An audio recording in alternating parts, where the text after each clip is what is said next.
दी print के YouTube channel को subscribe करें और ताज़ा अपडेट्स पाने के लिए बेल आइकन दबाएं।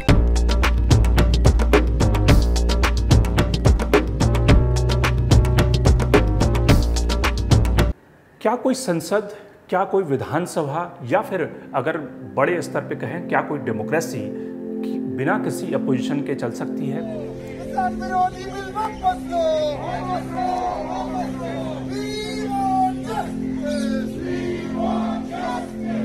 ये सवाल इसलिए खड़ा हुआ है कि कल यानी कि पिछले कुछ दिनों में जो रविवार से किसान उपज बिल को लेकर जो बवाल शुरू हुआ था और उसके बाद सोमवार को जो 8 सांसद थे जिनको कि चेयरमैन को निलंबित करना पड़ा, उसके बाद कल पूरे विपक्ष ने कहा कि वो राज्यसभा का बायकॉट करेंगे और लोकसभा का भी विपक्षी सांसदों ने बायकॉट किया। लेकिन सरकार की जो पूरी व्यवस्था थी उस पर इसका कोई असर नहीं पड़ा और सरकार ने उन जो विपक्षी सांसद थे, जो विपक्ष था, उसके विरोध, उसके बायकॉट के बावजूद सरकार ने कल 7 विधेयक पारित कराए। 3.5 घंटे में यानी कि 3.5 घंटे में 7 बिल्स पारित किए गए राज्यसभा से, यानी कि हर आधे घंटे 40 मिनट पर एक विधेयक। आप समझ सकते हैं कि अगर 40 मिनट एक विधेयक को मिला तो कितने मिनट एक एमपी को मिला होगा और किस तरह से उस पर क्या डिबेट हुआ होगा, कितनी उसकी निटिग्रिटी जो टेक्निकल पॉइंट्स हैं उस पर बहस हुई होगी। लेकिन सरकार की जो पूरी एक तरह से व्यवस्था थी उस पर कोई फर्क नहीं पड़ा और सरकार ने बड़ी आसानी से उन विधेयकों को पारित किया। और आज के दिन भी सरकार राज्यसभा में बिजनेस वाइंड अप करने से पहले सरकार का जो हाउस का एजेंडा था उसको पूरा कर लिया। अब सवाल ये है कि क्या ये पहली बार ऐसा हो रहा है या फिर क्या राज्यसभा, लोकसभा या संसद ऐसे चलेगी, या फिर सरकार की इस समय दिक्कत क्या है और क्या जो अपोजिशन यानी जो विपक्ष के सांसद हैं, जिन लोगों ने हंगामा किया था, माइक तोड़े थे, उनकी जो डिमांड है वो अनजस्टिफाइड है। आखिर इस पूरे लॉक जैम या डेडलॉक का सही चित्रण क्या है, सही उसकी स्थिति क्या है, ये मुद्दा हम प्योर पॉलिटिक्स में इस पे बात करेंगे और किस तरह से सरकार की क्राइसिस क्या है और अपोजिशन इस मुद्दे पर क्या अनजस्टिफाइड डिमांड के साथ अपने आंदोलन, अपने राजनीतिक जो पॉलिटिकल मोटिव है उसको साधना चाहता है। ये 2 मुद्दे हैं जिस पे हम बात करेंगे। मैं हूं शंकर अनिमेश। तो शुरुआत करते हैं कल राज्यसभा में क्या हुआ। कल राज्यसभा में सरकार ने 7 विधेयक को पारित कराया और जिसमें कि जो महत्वपूर्ण विधेयक थे उन विधेयकों का मैं नाम ले लेता हूं। Indian institute of information technology का जो विधेयक था उसको, जो रमेश पोखरियाल निशंक का विधेयक था, उसको पारित किया गया। एसेंशियल कमोडिटी एक्ट यानी कि जो फार्मर्स बिल का एक बिल विधेयक है उसको कल पारित किया गया। इसके अलावा जो विधेयक थे उसमें नेशनल फॉरेंसिक साइंस यूनिवर्सिटी का जो विधेयक था, राष्ट्रीय रक्षा यूनिवर्सिटी जो बनाने का विधेयक है उसको पारित किया गया। टैक्सेशन और अदर लॉ जो है इसको पारित किया गया राज्यसभा के द्वारा। लोकसभा में भी ऐसा हुआ, लोकसभा में विपक्ष के सांसदों ने बहिष्कार किया, लेकिन राज्यसभा में ज़्यादा एक तरह से पूरी तरह से जो विपक्ष था उसने कहा कि जब तक हमारी मांगें नहीं मानी जाती तब तक हम सदन का बायकॉट करेंगे। लेकिन सरकार जो है वो बिना विपक्ष के भी उन्होंने अपने विधेयकों को पारित करना जारी रखा। राज्यसभा में आज भी उन विधेयकों को पारित किया गया बिना अपोजिशन के, बिना विपक्ष के। अब सवाल ये है कि जो रविवार से ये डेडलॉक शुरू हुआ था वो लगातार जारी है। सरकार अपनी तरफ से झुकने को तैयार नहीं है, जो अपोजिशन है वो अपनी तरफ से झुकने को तैयार नहीं है। सरकार का जो व्यू पॉइंट है, सरकार क्या कहती है इस मसले पर? सरकार का ये कहना है, जब चेयरमैन वेंकैया नायडू परसों और कल उन्होंने जब हाउस को एड्रेस किया तो उसमें उन्होंने कहा कि जो अपोजिशन के एमपी हैं उन्होंने जो तांडव किया था रविवार को और जिस तरह से डिप्टी चेयरमैन पे हमला किया एक तरह से, उसके लिए अगर वो माफ़ी मांग लेते हैं, खेद व्यक्त करते हैं, पश्चाताप करते हैं तो सरकार को उनका सस्पेंशन लेने में कोई दिक्कत नहीं है। जो अपोजिशन के एमपी हैं उनका ये कहना है कि इसकी जो वजह थी वो इसलिए थी क्योंकि डिप्टी चेयरमैन ने डिवीज़न नहीं दिया बिल को पारित कराने के लिए। और कल जब एसेंशियल कमोडिटी का जो विधेयक पारित हो रहा था उसमें भी विपक्षी सांसदों ने राज्यसभा के चेयरमैन से गुजारिश की कि इस बिल को सेलेक्ट कमेटी को भेज दिया जाए। आज जो विधेयक, जो कोर्ट बिल से जुड़ा हुआ जो विधेयक है उसको लेकर भी विपक्षी सांसदों ने कहा कि इसको सेलेक्ट कमेटी को भेज दिया जाए पहले।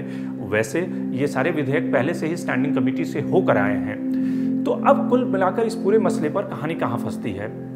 सबसे बड़ा जो हाल के दिनों में राज्यसभा में हुआ क्या है, पहले इसको समझते हैं। राज्यसभा में हुआ क्या है कि पिछले दिनों में जब कल गुलाम नबी आज़ाद इस बात को कह रहे थे और जब इस पे बातें बाकी सांसद रख रहे थे, उसमें प्रफुल्ल पटेल ने भी ये बात कही कि मुख्य जो मुद्दा है कि सरकार और विपक्ष के बीच में ट्रस्ट डेफिसिट है, यानी कि विश्वास का संकट है। गुलाम नबी आज़ाद ने कहा कि जिस तरह से लीडर अपोजिशन के पद को जिस तरह से कमज़ोर किया गया है, इससे पहले कभी नहीं हुआ। और उसी बातचीत के क्रम में, अपनी पॉइंट को रखने के क्रम में कई सांसदों ने जेटली का भी नाम दिया। तो जो राज्यसभा में जो इस डेडलॉक की स्थिति है, उसका जो सबसे बड़ा कारण एक ये है कि राज्यसभा में जो सरकार के फ्लोर मैनेजर हैं, अक्सर हाँ संसद कैसे चलती है, संसद सरकार का एक बिजनेस होता है और उस बिजनेस को सरकार चाहती है कि बहस के जरिए पारित किया जाए, यानी कि जो सरकार के विधेयक हैं जिसको कोई कानून बनाना होता है, उस पर एक बहस होती है जिसमें विपक्षी सांसद, सरकार के जो सांसद हैं, सत्ता पक्ष दोनों पार्टिसिपेट करता है और उसके हिसाब से चेयरमैन फैसला लेते हैं राज्यसभा में और लोकसभा में स्पीकर फैसला लेते हैं। लेकिन अगर कोई डेडलॉक की स्थिति हो जाए, अगर कोई मतभेद हो जाए, अगर कोई ऐसी स्थिति हो जाए कि अप्रिय घटना हो जाए या फिर विपक्षी सांसदों और सरकार के बीच में डेडलॉक हो जाए, तो उस डेडलॉक को तोड़ने का काम जो होता है वो फ्लोर मैनेजर करते हैं, जो सरकार के फ्लोर मैनेजर हैं, क्योंकि सदन को चलाने की जिम्मेदारी अपोजिशन का नहीं है बल्कि वो सरकार की जिम्मेदारी होती है। सरकार को अपना बिजनेस पारित कराना होता है। राज्यसभा में जो फ्लोर मैनेजर की स्थिति है वो आज की तारीख में ज़्यादातर जो काम वो भूपेंद्र यादव करते हैं, साथ में प्रहलाद जोशी के साथ में मिलकर। इस समय जो सदन के नेता हैं वो थावरचंद गहलोत, जो कि एक तरह से राजनीति में उतने परिपक्व या फिर उतने गंभीर उनका जो वजन है वो उतना गंभीर नहीं है जो जेटली के ज़माने में हुआ करता था। और इसलिए जब Jaitley leader of the house होते थे तो उस ज़माने में ढेर सारे ऐसे तमाम विवाद के बाद भी जेटली का जो कमरा होता था वो डिफरेंसेस को ख़त्म करने का सबसे माकूल जगह था। और उसमें चाहे गुलाम नबी आज़ाद हो, आनंद शर्मा हो या फिर उस ज़माने में सीताराम येचुरी भी राज्यसभा के सदस्य थे, वो सब जेटली के कमरे में आते थे और अपना व्यू पॉइंट बताते थे। जेटली उनको कहते थे कि देखिए सरकार का जो स्टैंड है ये है, आपका जो स्टैंड है, इन दोनों के बीच में एक मिडिल ग्राउंड खोजते हैं जिससे कि सांप भी मर जाए और लाठी भी न टूटे।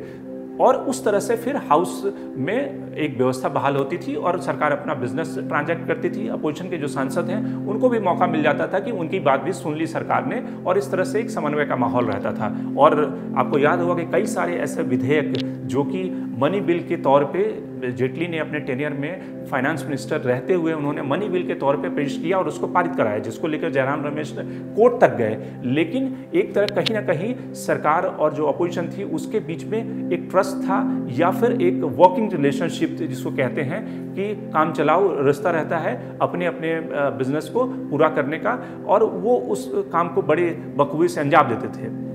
लेकिन अब जो क्राइसिस है कि जो राज्यसभा में जो इस समय सदन के नेता थावरचंद गहलोत, वो उतने मैच्योर लीडरशिप उनकी नहीं है। दूसरे जो सरकार के मैनेजर हैं वो उनकी उतनी एक्सेप्टेबिलिटी नहीं है जो जेटली की हुआ करती थी। तो इसलिए वो डेडलॉक जो शुरू हुआ है वो टूटने का नाम नहीं ले रहा, और कहीं ना कहीं इस समय वेंकैया नायडू जो चेयरमैन हैं वो ज़्यादा एक तरह से एकोमोडेटिव दिख रहे हैं सरकार के बाकी मैनेजर की तुलना में।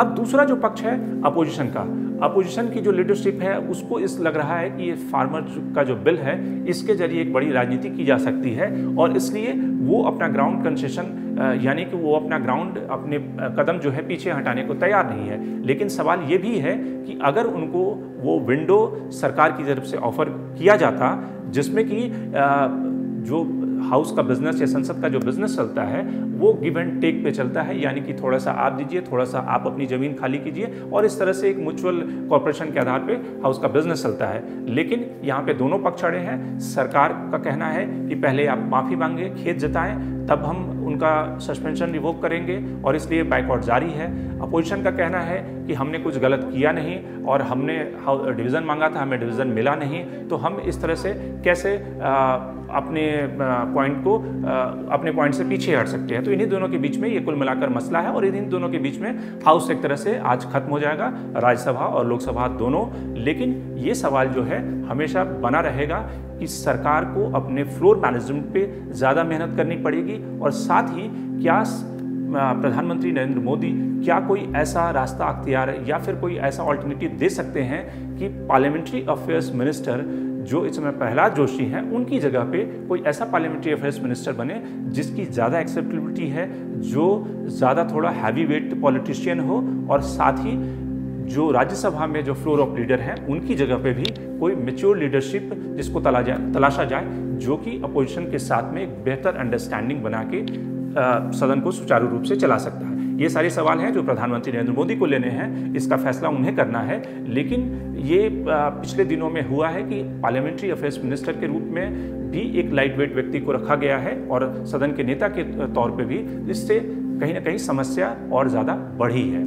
Shankar Animesh, the print. लेकिन आप हमारे YouTube चैनल को सब्सक्राइब करना ना भूलें और साथ ही अपने सजेशन, अपने कमेंट हमें लगातार भेजते रहें।